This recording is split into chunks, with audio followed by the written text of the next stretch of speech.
In this video, we're going to explore the main reasons why entrepreneurs experience daily stress.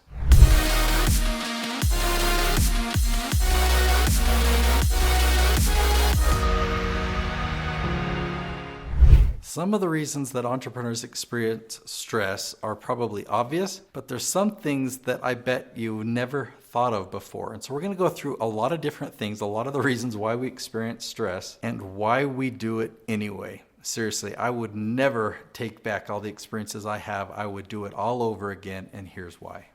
An entrepreneur wears a lot of hats. There's just a lot of responsibility there, right? There's so many different jobs, and we're pulled in different directions. Okay, do I do bookkeeping and taxes, or do I do sales right now? Do I do product development? Do I just cook the food, or do I package things up? Do I take care of the shipping?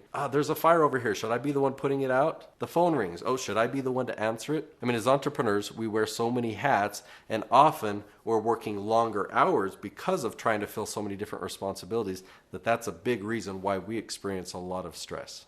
Okay, are you ready for this one? A big reason why entrepreneurs experience a lot of stress is because we fail a lot. A lot of our ideas just backfire on us. You've really got to develop a tough skin or kind of a resilience because there is so much failure in entrepreneurship. And you've heard those cute sayings that failure is only failure if you don't learn.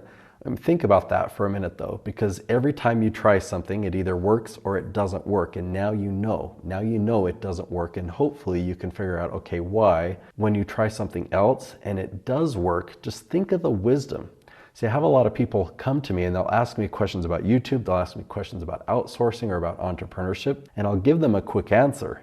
And they start to shoot it down. Well, that doesn't really make sense. So when I go back in my mind, I've got experience because I've tried so many things and I failed so many different ways and I've succeeded after that. I can then look and say, okay, well, let me explain. I have tried that before, and this is what happened. This is the obstacle I ran into because I didn't consider this. But now I understand that, and I tried this, and it works perfectly. That's why you need to do it this way. So that can be quite stressful, to fail a lot. Failing is not glamorous. Failing is not comfortable. You try something and you invest money into it. You invest time. You've got this great idea, and you try it, and you start to feel self-doubt. You definitely get discouraged. And when you try something and it doesn't work and your living is based upon that, your money, your finances are based on that, buying food at the groceries.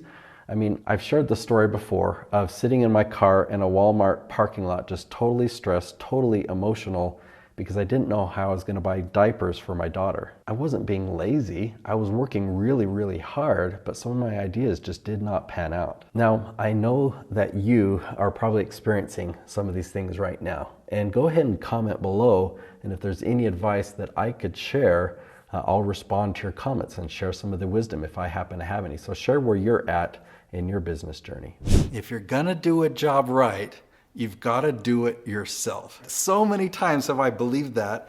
So many other people believe that as well. We figure out how to do something and we put our heart and our energy and our creativity in it, and we like how we do it. But that's a trap that takes us away from real entrepreneurship. That means we're creating a job for ourselves. Real entrepreneurs would hire somebody else to do that for them. But we know that they're not going to do it to the same level. They're not going to give it the same love and attention. And there's exceptions to all of this, but kind of as a default, we have a hard time turning over some tasks to our team. It goes back to this responsibility, right? We really want things to work. We really want things to succeed. And instead of just entrusting or empowering our team members to do it, we'll just say, I'll do it myself. When we end up putting in longer hours, we're frustrated that our team isn't pulling their weight. We're wearing too many hats. As we grow as entrepreneurs, it's really important for us to take off some of those hats and to delegate and realize that to do it right, you don't have to do it yourself. All right, responsibility. I mean, I mentioned the word responsibility when we talk about all the different hats that we wear and all the different directions that we're pulled. But also, there's even added responsibility in that my livelihood is dependent upon me. And all of my employees and all of my independent contractors, their livelihoods are dependent upon me. That's a heavy weight. That is a heavy weight to carry. For many years, as I was going through the financial roller coaster of my business, let's say we were at a low and I couldn't make payroll, you know, I was a week late or 2 weeks late making payroll, that really is stressful. I don't recommend that to anybody. So grateful for my team and not quitting on me and believing in me enough to stick around so that I could still pay them. And oh, and I haven't even mentioned yet my clients, right? So my clients' success is a priority for me. So the more clients I take on, the more responsibility I have, and the bigger my team grows, the more responsibility I have, and that can be stressful.